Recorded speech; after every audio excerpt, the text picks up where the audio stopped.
First contact and fall.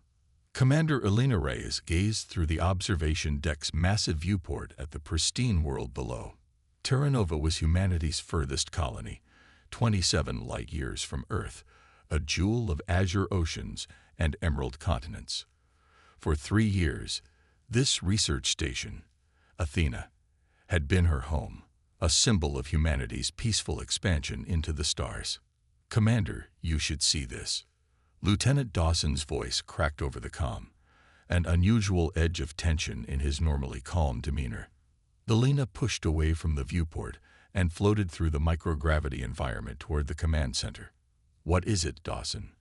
When she arrived, the lieutenant was hunched over his console, his face illuminated by the blue glow of holographic displays. "We're picking up anomalous readings at the edge of the system. Multiple objects decelerating from FTL. Civilian transports?" Elena asked, though something in her gut told her otherwise. The next supply convoy wasn't due for weeks. "Negative. These signatures don't match any human propulsion systems." Dawson's fingers danced across the interface. "And they're big, Commander. Really big." Elena leaned over his shoulder, studying the data. 7 massive objects, each larger than anything humanity had ever constructed, were approaching Terra Nova. Their trajectory was deliberate, their formation too precise to be natural phenomena. "First contact," she whispered. Humanity had been broadcasting its presence for decades, hoping to meet other intelligent life. Now, it seemed, someone had heard them. "Alert Governor Kimura. Initiate first contact protocols." Elena's training took over, pushing aside the mixture of excitement and dread churning in her stomach. "And send a message to Earth. They need to know." 3 hours later, Elena stood beside Governor Kimura in Terra Nova's communications center. The entire planet buzzed with the news. First contact. The moment humanity had dreamed of since it first looked up at the stars. "They're responding to our hails," announced Communications Officer Patel. "Establishing visual link now." The main screen flickered to life, revealing a being unlike anything Elena had imagined. The alien had grayish-blue skin with ridged protrusions along its skull. 4 amber eyes blinked independently of each other. Its mouth, if that's what it was, consisted of mandible-like structures that clicked together as it spoke. "Greetings, sentient beings of the planet you designate as Terra Nova." The translation software struggled but managed to convert the alien's clicks and whistles into English. "I am Supreme Commander Vex Kara of the Kravex Dominion." Governor Kimura stepped forward. "On behalf of humanity and the United Earth Government, we welcome peaceful contact with your species. This is a historic moment for both our peoples." The alien's head tilted slightly. "Your transmissions have been received and analyzed for many cycles. Your technology, culture, and biology have been studied extensively." Something about the alien's tone made Elena's skin crawl. This wasn't the warm exchange of knowledge she had envisioned. "We would be pleased to share information about our species and learn about yours," Kimura continued, apparently not noticing the tension. "Perhaps we could arrange a face-to-face meeting too." "Your species exhibits unusual characteristics," Vex Kara interrupted. "You possess significant technological advancement yet maintain minimal defensive capabilities. You expand to distant worlds without appropriate protection. Your transmissions speak of peace, cooperation, and unity. Those are values we hold dear," Kimura replied with a diplomatic smile. Vex Kara's mandibles clicked rapidly, a sound the translator didn't interpret. "In the greater galaxy, Commander Kimura, such values are considered weaknesses to be exploited. Those who cannot defend what they claim do not deserve to keep it." Elena felt her blood run cold. "Governor," she whispered, "I think we should." "Terra Nova is now claimed by the Kravex Dominion," Vex Kara declared. "Your inhabitants will be processed. Your resources will be harvested. Resistance is discouraged, though expected from primitive species." Kimura's diplomatic facade crumbled.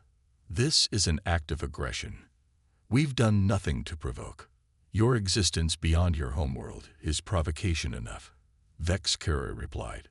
Your weakness is an offense to the natural order. The strong consume the weak. This is the way of the universe. The screen went dark. They've cut transmission, Paddle reported, her voice shaking. Elena was already moving. Planetary defense, status. We have none, Commander, replied Security Chief Ortiz. This is a research colony.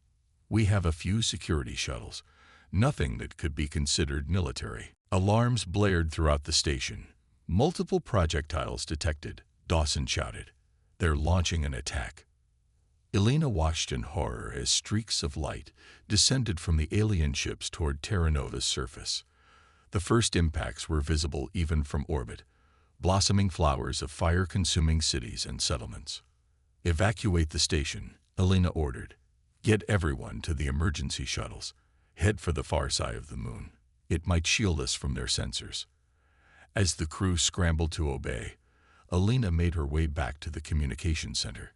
Earth needed to know what was happening. Even at light speed, the message would take 27 years to reach home, but it had to be sent. She activated the quantum entanglement communicator, a prototype device installed on Athena for emergencies. Its twin was in a secure facility on Earth, theoretically allowing instant communication across vast distances, though the technology was experimental and unreliable. This is Commander Elena Reyes of Research Station Athena orbiting Terra Nova. We are under attack by an alien species identifying themselves as the Kravex Dominion. They've targeted civilian populations without provocation. We have no significant defensive capabilities. Elena paused, watching another explosion bloom across Terra Nova's surface. They're killing everyone. If you receive this, prepare. They believe we are weak. They believe we are defenseless. Don't let any other colonies suffer this fate. The station shuddered as something struck it. Elena glanced at the sensor displays. One of the alien ships had broken formation and was heading toward them. I don't know if this message will reach you, she continued, but if it does, remember what we really are. Remember what we hide. Wake the dragons. The last phrase was no poetic flourish. It was a code phrase, one that Elena had been briefed on when she took command of Athena. A phrase that, if received by the right people, would activate humanity's greatest secret. Another impact rocked the station. Warning lights flashed as atmosphere vented into space. Elena heard screams from the corridor outside.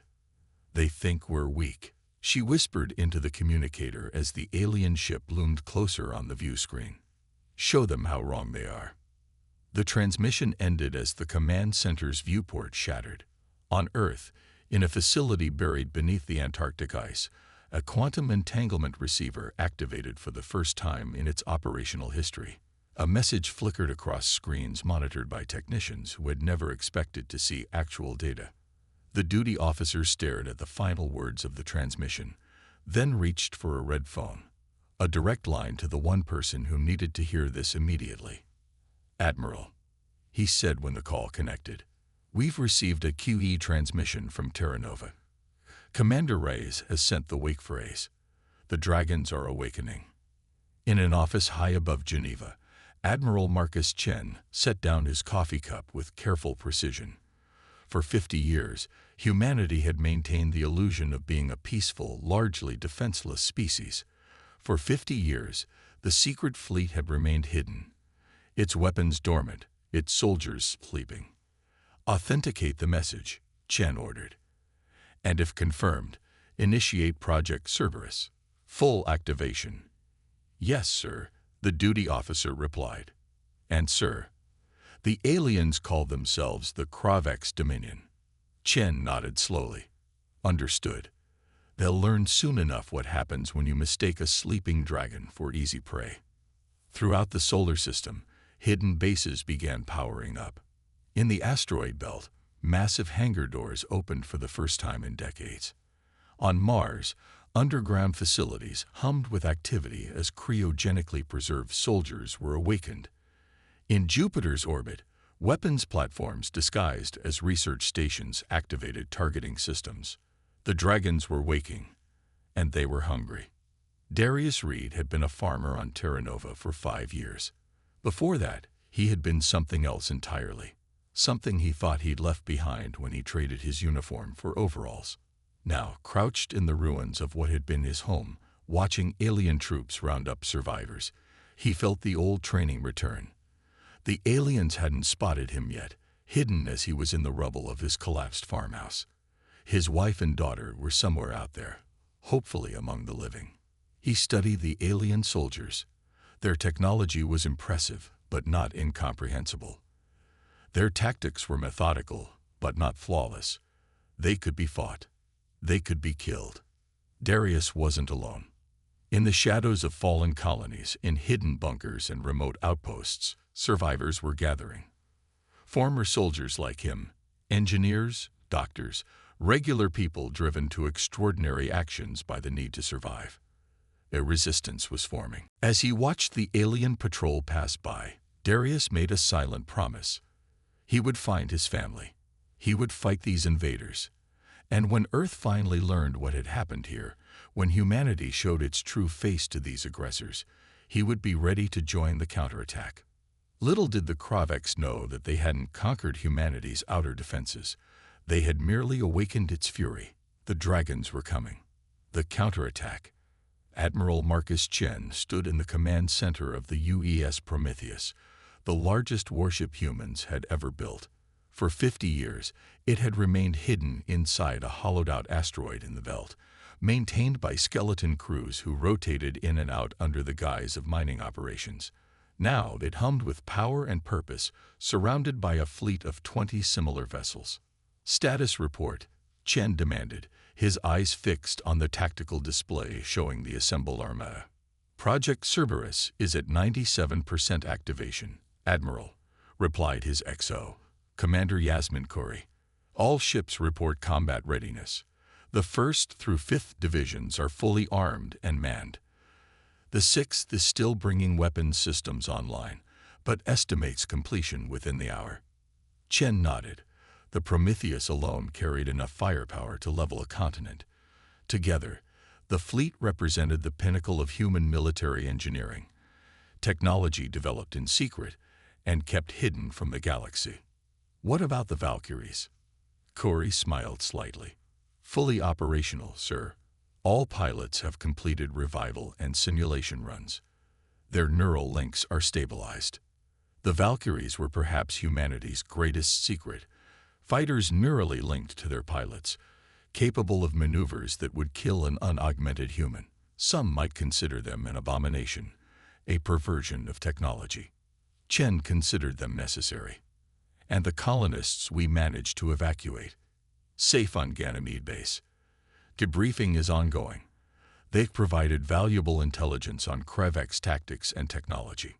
Not enough colonists, Chen thought bitterly. Only those who happened to be on Earth or in transit when the attacks occurred. Everyone else on the 3 targeted colonies was either dead or captured.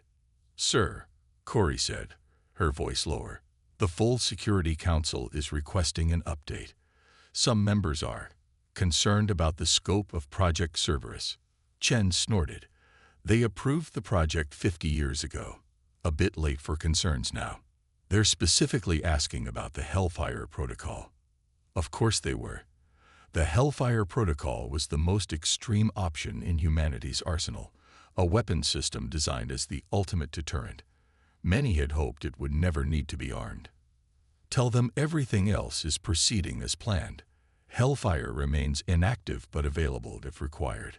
Chen turned to face his XO fully. "Their job is politics. Ours is making sure there's a humanity left to govern." The communication officer interrupted. "Admiral, we're receiving a transmission from Terra Nova. It's patchy but authenticated." Chen's head snapped around. "From Commander Reyes?" "No, sir. It's from a resistance cell. Someone named Darius Reed." Darius Reed had kept his small band of survivors alive for 3 months since the initial attack. What had started as a desperate bid to find his family had evolved into something more. A coordinated resistance network spanning what remained of Terra Nova's population centers. His wife, Maya, had survived the initial bombardment, and now served as the Resistance's chief medical officer. Their daughter, Sophia, remained among the missing, likely in one of the processing centers where the Kravex held human captives. The encryption sequences worked, Maya said, entering the underground bunker that served as their headquarters. Once a mining facility, it was now home to 37 fighters. We've established contact with Earth. Darius looked up from the makeshift map table where he'd been planning their next raid. What did they say? Maya's face showed a mixture of hope and disbelief. They're coming, Darius. Not just a rescue mission. They're sending a fleet. A fleet? Earth doesn't have a fleet. We've never built warships. Maya handed him the decoded message. Apparently, that's not entirely true. Darius read quickly, his expression changing from confusion to understanding. As a former Special Forces operator, he'd heard rumors, whispers of contingency plans, secret facilities, weapons development that officially didn't exist. He'd dismissed them as paranoia. Project Cerberus, he murmured. The sleeping dragons. What does it mean?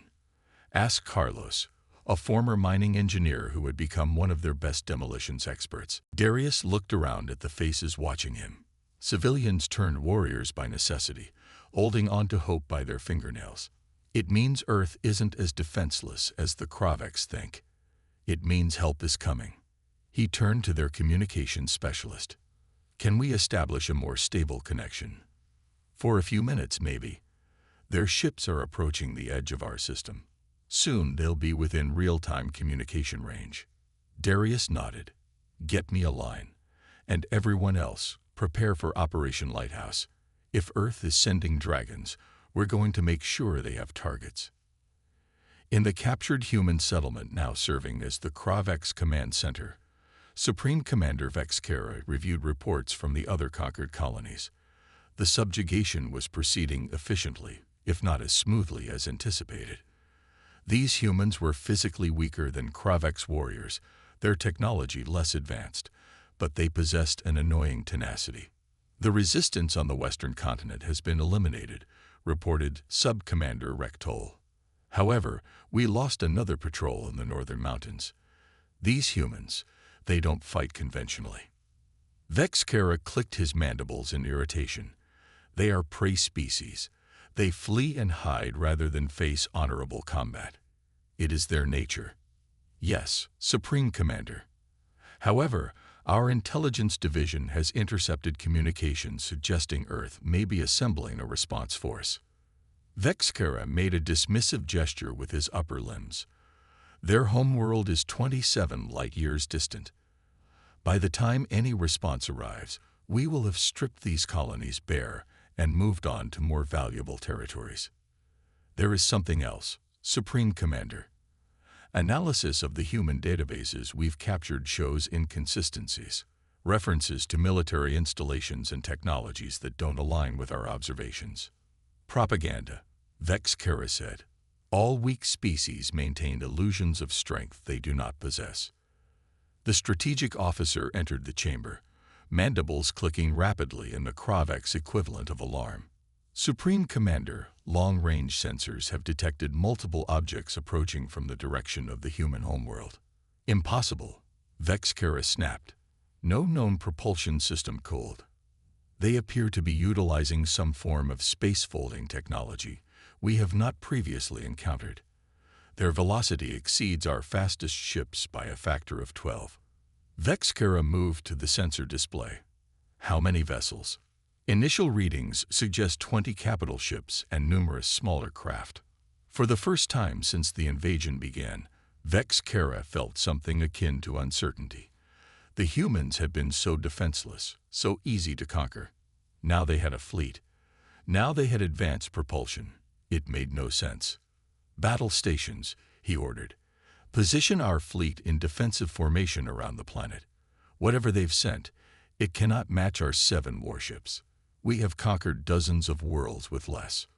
Aboard the Prometheus, Admiral Chen watched as the fleet dropped out of fold space at the edge of the Terra Nova system.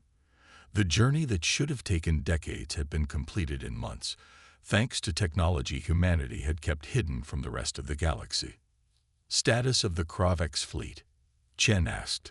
7 capital ships in defensive positions around Terra Nova, reported the tactical officer. They're powering up weapon systems. Chen nodded. Open a channel to all resistance cells on the surface. The communication officer worked her console. Channel open.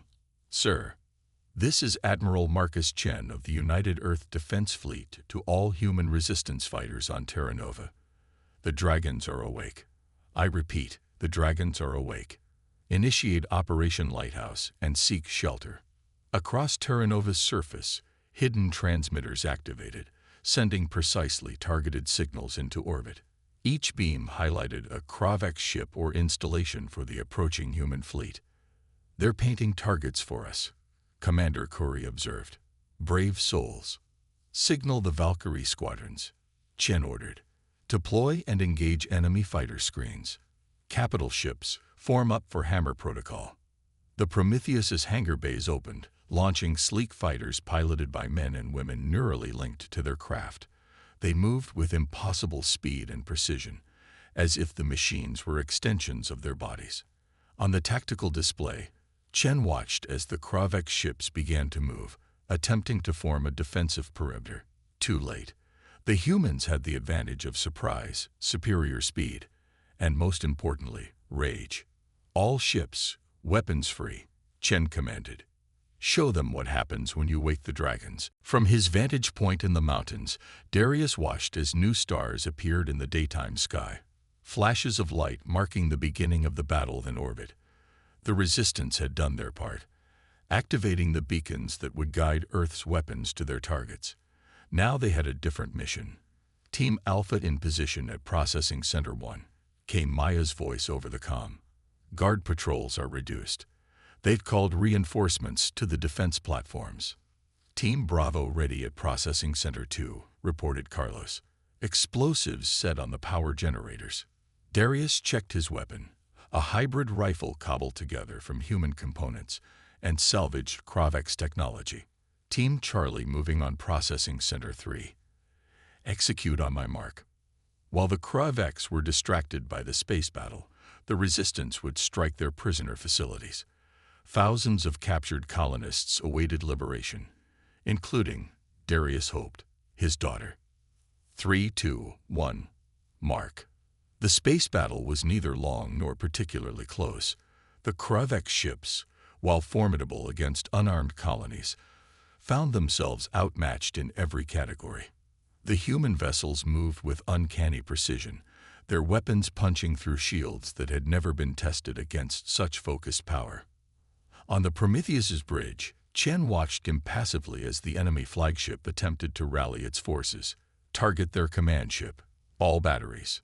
The Prometheus's main cannons, railguns accelerating projectiles to significant fractions of light speed, fired in perfect synchronization.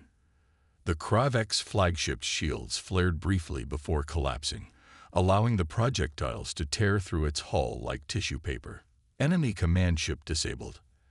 Admiral, reported the tactical officer. Their fleet is in disarray. Chen nodded. Have the 2nd Division secure orbit. Launch ground forces to support the Resistance fighters, and open a channel to whatever's left of their command ship. The main view screen flickered to life, showing a damaged bridge filled with smoke. Supreme Commander Vex Kara stood amid the destruction, ichor seeping from a wound in his side. This is Admiral Marcus Chen of the United Earth Defense Fleet. Your forces are defeated. Surrender, and your lives will be spared. The alien's mandibles clicked rapidly. Impossible. You are a peaceful species. You have no military. Your colonies were defenseless. A necessary deception, Chen replied coldly. For centuries, humanity fought itself nearly to extinction. When we finally made peace among our own kind, we decided to present a different face to the galaxy. Peaceful explorers, scientists, colonists. But we never forgot how to fight. We never dismantled our ability to wage war. We simply hid it away, hoping it would never be needed. The sleeping dragons, Vex Kara said, understanding finally dawning. Yes, and you woke them. Chen leaned forward. Now you have a choice. Surrender your forces and release all human prisoners, or we will show you exactly what an aroused humanity is capable of. The alien commander stared at Chen for a long moment before lowering his head in the Kravek's gesture of submission. We surrender. In Processing Center 3, Darius fought his way through corridors filled with retreating Kravek soldiers. The aliens were in chaos, their communication systems jammed, their reinforcements called away to a losing battle in orbit. "Cell block ahead," said Javier, a former security officer who had joined the resistance in the first week. "Life signs indicate at least 100 humans." Darius nodded, setting charges on the sealed door. "Stand back." The explosion tore the door from its frame, allowing them access to a large chamber filled with holding cells. Darius moved quickly, checking each cell, calling his daughter's name. "Dad." The voice was weak but unmistakable. Darius turned to see Sophia in one of the cells, thin and pale but alive. He used a stolen Kravek's keycard to open the cell and pulled his daughter into a fierce embrace. "I knew you'd come," she whispered. "Always," he replied, tears streaming down his face. "And we're not alone anymore. Earth has come." As if to emphasize his point, the building shook as a human dropship landed outside. Armored soldiers, real soldiers, with advanced weapons and equipment, poured into the facility, securing it room by room. A female officer approached Darius. "Captain Rivera, 3rd Special Operations Division. You must be Reed.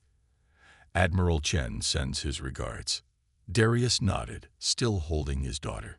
"The other processing centers. Already secure. We're evacuating all survivors to medical facilities in orbit." She glanced at the former prisoners. "These people held out longer than anyone could have expected. You should be proud." "We had hope," Darius said simply.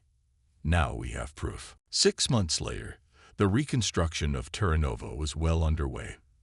The Kravek's Dominion had sued for peace, their leaders shocked to discover that the supposedly defenseless humans possessed not only military might they had hidden but territorial claims and allies throughout the galaxy that had previously gone unmentioned. Admiral Chen stood on the newly rebuilt observation deck of Athena Station, looking down at the planet below. Beside him stood Darius Reed, now appointed as Terra Nova's interim governor.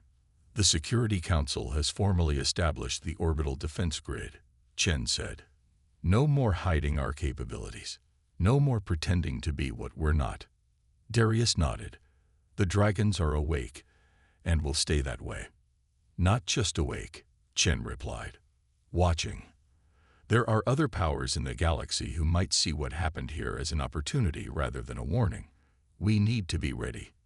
"We will be," Darius assured him. "The colonists who survived have a different perspective now. We understand the need for vigilance." Below them, new cities were rising from the ashes of the old. The population had been supplemented by volunteers from Earth and other colonies, engineers, builders, and yes, soldiers. Terra Nova would never again be defenseless. In orbit around the planet, the Prometheus maintained its silent vigil, a visible reminder to anyone watching that humanity was not the easy prey the Kraveks had imagined. Other ships patrolled the system's edge, sensors alert for any sign of threat. The dragons were awake, and the galaxy would never be the same.